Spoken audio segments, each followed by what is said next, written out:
Friends, ఈరోజు మరొక రెసిపీతో అయితే మీ ముందుకు వచ్చేసాను. అదేంటో కాదు, హోమ్ మేడ్ చాక్లెట్స్. ఏంటి స్పెషల్ అని అడగండి. ఎల్లుండి నా బర్త్డే అండి. అవును, సండే రోజు నా బర్త్డే.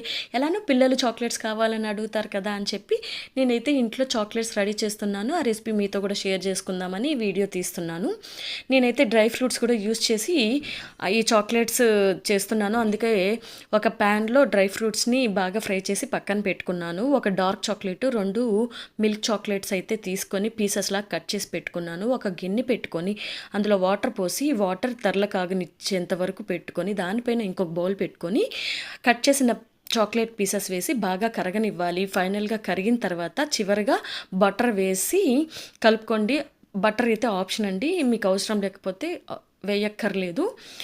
మొత్తం కరిగిన తర్వాత ఇలా చాక్లెట్ మౌల్డ్స్ తీసుకొని అందులో ఇలా వేసుకోండి. మధ్యలో డ్రై ఫ్రూట్స్ పెట్టుకొని ఒక 1 అవర్ నార్మల్ ఫ్రీజర్లో పెట్టుకోండి.